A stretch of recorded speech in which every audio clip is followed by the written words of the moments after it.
त्या दिवशी लाखो वारकरी ज्ञानोबा माऊली तुकाराम म्हणत पंढरपूरच्या दिशेने चालत होते. वातावरण भक्तिमय होतं. टाळ मृदंगाचा नाद सुरू होता. पण पुढच्या काही सेकंदात असं काही घडलं ज्याने संपूर्ण महाराष्ट्र हादरून गेला. अचानक वेगाने येणारा एक ट्रक थेट वारकऱ्यांच्या दिंडीमध्ये घुसला.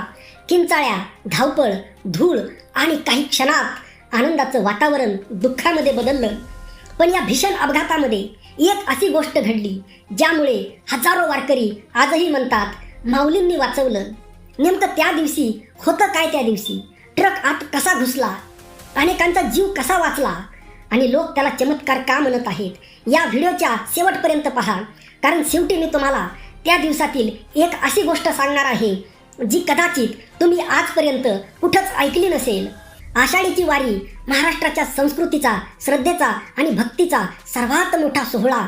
दरवर्षी लाखो वारकरी आपल्या विठुरायाच्या दर्शनासाठी शेकडो किलोमीटर पायी चालत पंढरपूरकडे निघतात. टाळ, मृदंग, विणेचा नाद आणि जयघोष, ज्ञानोबा माऊली तुकाराम या जयघोषाने संपूर्ण वातावरण भारावून गेलेलं असतं. पण याच भक्तिमय वातावरणामध्ये काही क्षण असे आले ज्यांनी संपूर्ण महाराष्ट्राला हादरवून सोडलं. अचानक एक भरधाव वाहन आणि त्यानंतर काही सेकंदातच किंचाळ्या, धावपळ, धूळ आणि भीतीचं वातावरण. त्या दिवशी नेमकं काय घडलं? तो अपघात होता की निष्काळजीपणा? आणि या भीषण घटनेनंतर हजारो वारकरी माऊलींची कृपा का म्हणू लागले? आज आपण या संपूर्ण घटनेचा क्रमवार आढावा घेणार आहोत. त्यामुळे हा व्हिडिओ शेवटपर्यंत नक्की पहा. 13 जुलैची सकाळ. जेजुरीच्या परिसरातून माऊलींची पालखी पंढरपूरच्या दिशेने पुढे सरकत होती. पहाटेपासूनच हजारो वारकरी दिंड्यामध्ये शिस्तबद्ध पद्धतीने चालत होते. प्रत्येकाच्या ओठावर विठ्ठलाचं नाव होतं. कोणाच्या हातामध्ये टाळ, कोणाच्या खांद्यावर भगवा झेंडा, तर काही वारकरी अभंग म्हणत पुढं चालत होते. वातावरण भक्तिमय होतं, उत्साह होता आणि विठ्ठल भेटीची ओढ होती. वारकरी एकमेकांना पाणी देत होते, वृद्धांना आधार देत होते. लहान मुलंही आपल्या आई वडिलांसोबत आनंदाने चालत होते. कोणालाही कल्पना नव्हती की पुढच्या काही क्षणामध्ये सर्व काही बदलणार आहे. रस्ता नेहमीप्रमाणे सुरू होता. दिंड्या पुढं सरकत होत्या. पोलीस आणि प्रशासन सुरक्षिततेसाठी तैनात होतं. वाहतुकीवर नियंत्रण ठेवण्याचे प्रयत्न सुरू होते. पण याच वेळी मागच्या बाजूने एक मालवाहू वाहन वेगाने येत होतं. सुरुवातीला कोणाचंच त्याकडे लक्ष गेलं नाही, कारण वारीमध्ये वाहन नियंत्रण वेगातच जातात अशी सर्वांची अपेक्षा असते. पण काही सेकंदात परिस्थिती पूर्णपणे बदलली. भरधाव वाहन थेट वारकऱ्यांच्या दिशेने येऊ लागलं. लोकांना काही समजायच्या आत मोठा आवाज झाला आणि वाहन दिंडीमध्ये घुसलं. क्षणभर सगळे स्तब्ध झाले. त्यानंतर फक्त किंचाळ्या, धावपळ आणि लोक एकमेकांना वाचवण्यासाठी जीव तोडून प्रयत्न करू लागले. काही वारकरी जखमींना उचलून रस्त्याच्या कडेला घेऊन गेले. काहींनी लगेच रुग्णवाहिकांना फोन केले, तर अनेकांनी स्वतःच्या वाहनातून जखमींना रुग्णालयात पोहोचवण्याचा निर्णय घेतला. भक्तीच्या वातावरणात अचानक दुःखाची सावली पसरली होती. ज्यांच्या हातामध्ये काही क्षणापूर्वी टाळ होते, त्याच हातांनी आता जखमींना आधार दिला. त्यांच्या ओठावर अभंग होते. त्याच ओठावर आता फक्त एकच प्रार्थना होती, विठ्ठला, सगळ्यांना वाचव. या घटनेत काही वारकरी गंभीर जखमी झाले. काही निष्पाप भाविकांचा दुर्दैवी मृत्यू झाला. ही बातमी काही मिनिटातच संपूर्ण महाराष्ट्रभर वाऱ्यासारखी पसरली. टीव्ही चॅनल, सोशल मीडिया आणि प्रत्येकाच्या मोबाईलवर एकच बातमी, वारीमध्ये भीषण अपघात. मात्र या घटनेनंतर अनेक वारकरी एक गोष्ट वारंवार सांगत होते, आमच्या पुढे चालणारे लोक वाचले. काही सेकंद आधी आम्ही जागा बदलली, काही पावलं आम्ही मागे असतो तर आज जिवंत नसतो. अनेकांनी या अनुभवाला माऊलीची कृपा असं म्हटलं. ही श्रद्धा होती, त्या संकटातून वाचण्याची ही भावना होती आणि विठ्ठलावरचा अढळ विश्वास होता. मात्र नेमकं त्या वाहनाचं नियंत्रण कसं सुटलं? चालकाने काय सांगितलं? अपघातामागचं खरं कारण काय होतं? आणि त्या दिवशी प्रशासनाने नेमकी कोणती कार्यवाही केली? सगळ्यात मोठा प्रश्न आतापर्यंतचा, त्या भरधाव वाहनाचं नियंत्रण नेमकं सुटलं तरी कसं? हजारो वारकऱ्याच्या दिंडीमध्ये वाहन कसं पोहोचलं वाहन? आणि काही क्षणापूर्वीपर्यंत सर्व काही सुरळीत असताना, आनंदामध्ये भजन म्हणत असताना, अभंग गात असताना अचानक हा भीषण अपघात कसा झाला? त्या माऊलींना क्षणाचीही कल्पना नव्हती की असं काहीतरी होईल.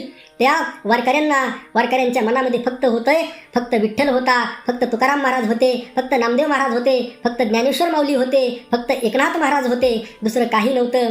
चला, त्या दिवशी घडलेल्या घटना नेमका काय होत्या. अपघातानंतर काही सेकंदातच परिसरामध्ये गोंधळ उडाला. जखमी वारकरी वेदनेने तडफडत होते.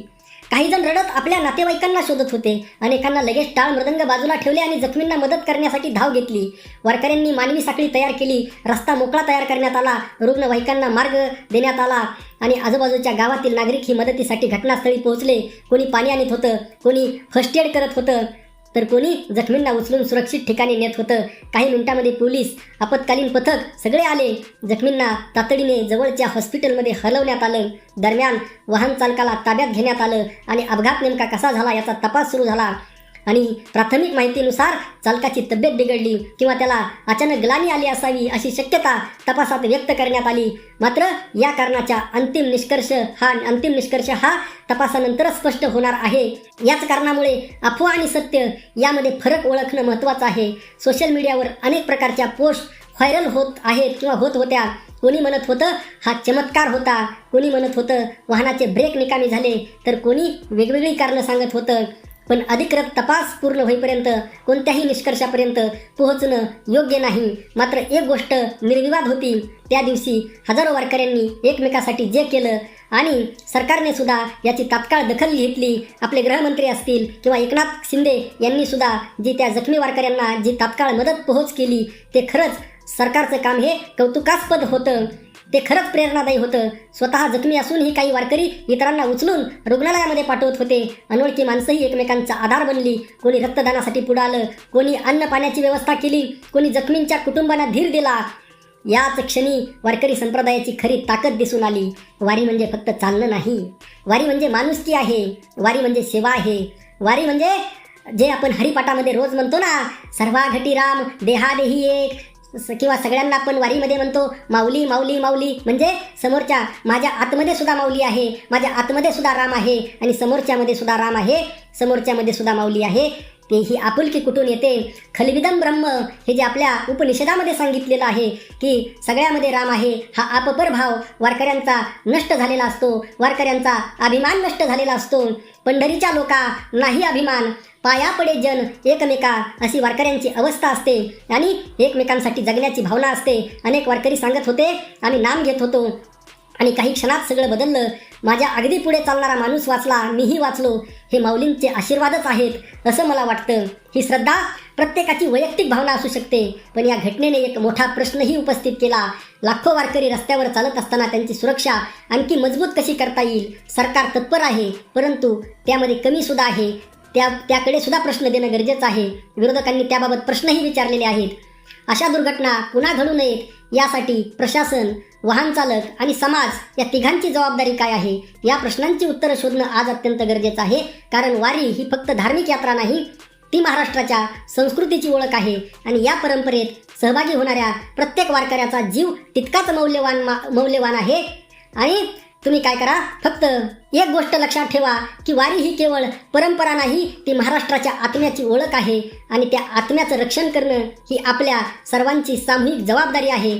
जर तुम्हीही दिवंगत वारकऱ्यांना श्रद्धांजली अर्पण करत असाल तर कमेंटमध्ये फक्त एकदा ज्ञानोबा माऊली तुकाराम असं लिहून त्यानंतर त्यांना भावपूर्ण श्रद्धांजली कॉमेंटमध्ये अर्पण करा आणि प्रार्थना करा.